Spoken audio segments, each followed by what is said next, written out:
Welcome to the studio, guys. Today I'm going to take you through the kind of workout I would have done with anyone who came to see me in the many years I was working at the big box health club I worked at, or even now in the studio today, if it was their very first time lifting weights. Working in a big corporate health club the way I did for years meant that a lot of people came in the gym to see, and sign up to literally work out for the very first time. You get a very specific type of person at a big box gym. Many of those people are not athletic, they've never worked out, and this is their first time going to exercise.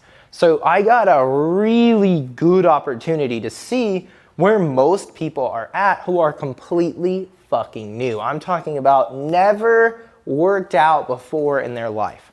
So if that's you, or if you're somebody who's new to this, I think this video is gonna be amazing for you, for helping you cut through all the crap and just get right to it. I also think this will help you out a lot if you're a coach, a trainer, or a fitness enthusiast who wants to encourage more people to get into exercise, but you're not exactly sure where to start. I think one thing is really big with this, and it's we don't wanna overshoot. In the beginning of a fitness journey, we can be super motivated and we can often bite off more than we can chew. Or if we're passionate and trying to share it with other people, we put and kind of project onto them all the stuff that we can do, and it's often too much.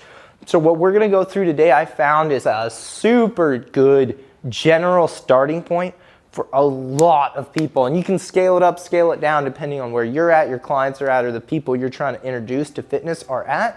But this will basically work for nearly anyone. The first thing we're gonna do is start with some type of general aerobic warm-up.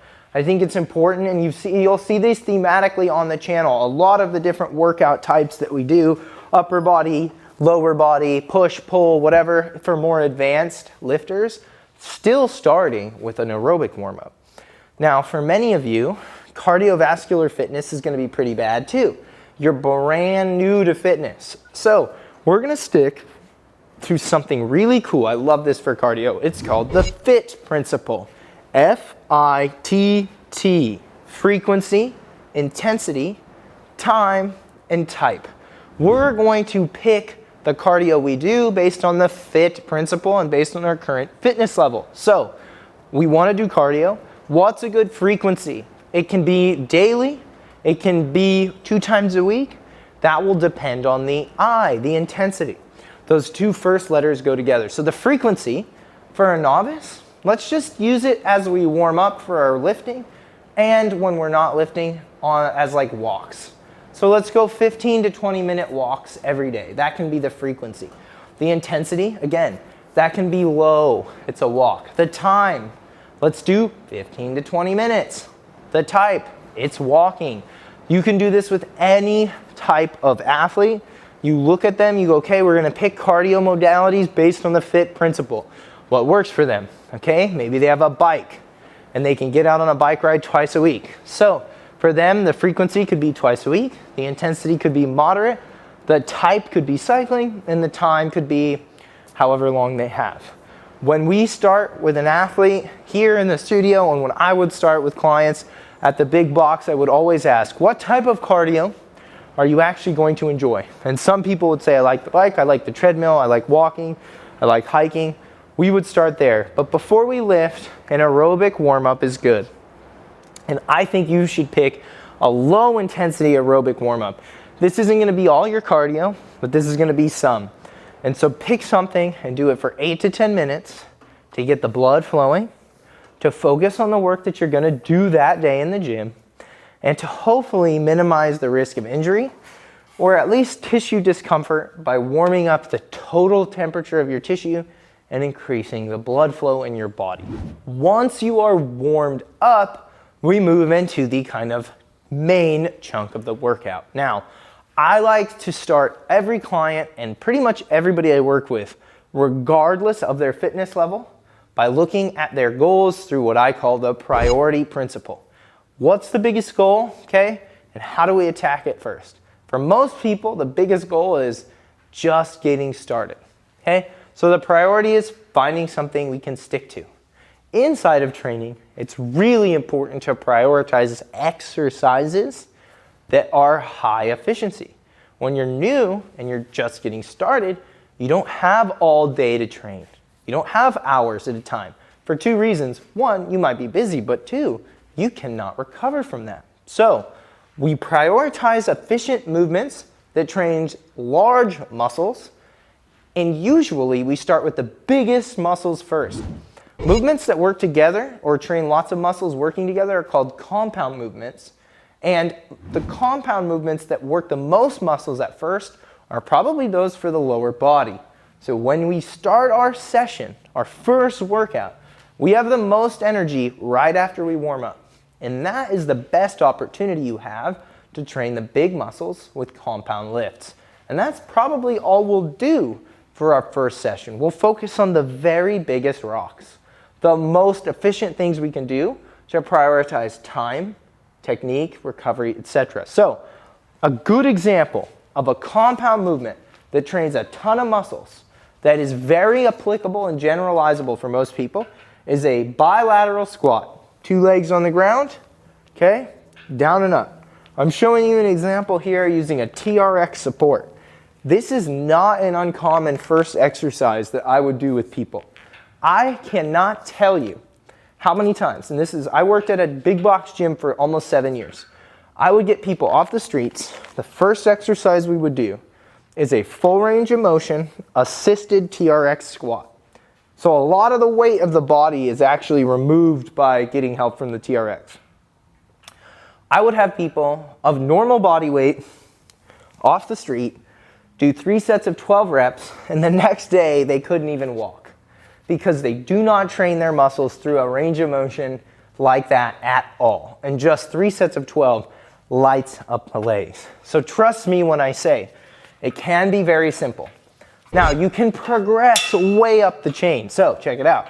You could do just a bodyweight squat. With less help, that's more demanding. You could also load up very advanced and do something like a barbell squat. The key is when you are the freshest, just after warming up, our first movement should hit the largest muscles and be the most complex, okay? For most of you, that's gonna mean something like a bilateral squat. Now, other options that we have, and this could also be our second choice, but let's consider these a 1A and a 1B. We have our squat pattern. Now we also have our hinge pattern, which trains the posterior chain. Good example of a hinge pattern is a deadlift. Okay, a deadlift trains tons of muscles, more glutes and hamstrings. The squat is more quads and glutes, but trains tons of muscles, very complex. So you're gonna start your workout with a squat pattern that works for your body and or a hinge pattern that works for your body. My favorite squat patterns include TRX squat, bodyweight squat, goblet squat, barbell squat, front squat, leg press, and all lunges. My favorite hinges include hip thrusts, Romanian deadlifts, deadlifts, sumo deadlifts, hex bar deadlifts, and any single leg deadlift. Now, depending on your fitness level and acumen, you might be like, I don't know any fucking single one of those movements. I don't know where to start. Start with bodyweight squat, 3 sets of 12 to 15 reps. Start with bodyweight hip thrust, 3 sets of 12 to 15 reps. 2 movements, one for the posterior chain, the hip thrust, one for the anterior chain, the quads, the knees, the squat. Those 2 train a ton of muscles, they're compound, and they're body weight. You can put a dumbbell on your lap or hold a dumbbell to load them up. If you are totally new, you could probably get away with doing just those 2 for a month, twice a week, as your big movements. And those are gonna train the whole lower half of your body, okay? That's critical. We're breaking the body up into its biggest chunks, and when we're the freshest, we tackle the most tissue. So with that, we can move on to part 3. Sticking with the theme of compound movements, training lots of muscles together efficiently so they can rely on each other and we don't overload any one thing given you're new at this. We're going to go into the upper body, and we're going to split the upper body into 3 movement types. Okay? A vertical pull, a horizontal pull, and a press. Now, I know what you're thinking. Is there a horizontal press and a vertical press? There is. Now, for most people, picking just one of those presses is going to be enough.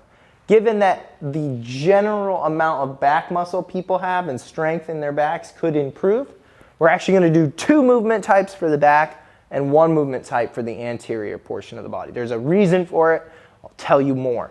But the first thing we're going to do is identify our vertical pull. For 90% of you, it's going to be this exact movement. A cable lat pull down, where you pull straight down and allow the weight to go back up. Stretching the lats, training the biceps, training the muscles of the back. This is a machine version of the very popular bodyweight exercise, the pull-up. But if you're new to fitness, that ain't happening. So we'll do this instead. It allows us to train the abs, the lats, the biceps, and the muscles of the upper back. Those muscles are very important, and because they're all working together, that would be a compound movement. Now, for novice lifters, I prescribed 10 to maybe 12 to 15 reps for your squats and your deadlifts, and you might do 2 to 3 sets. That means 2 to 3 times you'll complete 12 to 15 reps. You can do that same thing here and keep that prescription of 12 to 15 reps. As you progress over time, you can add weight and decrease reps, and that's true for everything we're going to talk about today. The second movement we're going to do is a horizontal pull. That just means pulling from a plane that is perpendicular, or I should say, let's say it's parallel with the floor. So a 1-arm row like this is more horizontal. It works different muscles in my back than the lat pull down, and it complements the pull down by working the mid back and some of the same muscles. So those two together, pull vertical and pull horizontal, and represent a ton of training for the upper body and posterior shoulder. The last thing we would pair with that is some type of press. I'm going to keep it very simple and show you guys the flat dumbbell press, because this works the chest, shoulders, and triceps. I would argue for most people, the incline dumbbell press is even easier. But the goal is something small, easy to control, and notice how each hand has a dumbbell. That allows me to train each side independently. And for new lifters, that promotes better stability and control than if I were to teach you how to bench press using a barbell, which is awesome, but if you're like most people, you'll have one side that's stronger than the other, and you'll be throwing that barbell all over the place. So those are the 3 movement types for the upper body. A vertical pull, which can be a pull down or a pull up if you're advanced. A horizontal pull, which can be one of the many types of rows. My favorites being 1-arm dumbbell rows and cable rows, as well as chest supported rows. And the third movement type would be a chest press, a overhead press, an incline press, a push-up, something that works the chest, shoulders, and triceps in concert. And those, my friends, those 5 moves, some type of squat, some type of hinge, a vertical pull, a horizontal pull, and a press, those are the exact 5 moves I would take any client through when they came in, so I could assess how they moved, see their movement quality, and spread the volume out across the whole body. Because like I said, 9 out of 10 times, if I had somebody come into the gym for the first time and I gave them too much leg volume, and that happens very quickly when you're new, their ability to walk and maneuver the next day would be terrible. So it's important not to overdo it.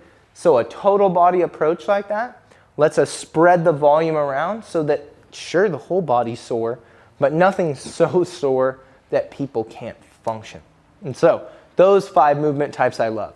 Let's talk about here as we move into the final bit, what you can add to that to really polish things up and make a full, complete beginner program. If your goals are body fat reduction and weight loss, simply repeating the 5 movements we talked about and maybe making some substitutions 2 to 3 days a week for 3 or so sets of 12 to 15 reps is probably all you need.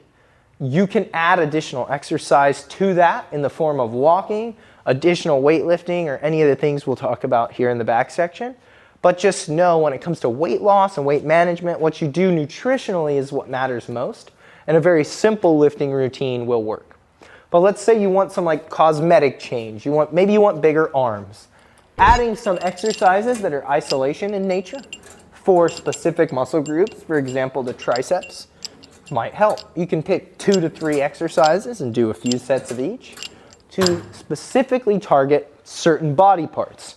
If you want to grow a muscle, maybe we're talking about the shoulders in this context, doing more volume, more sets and reps will help.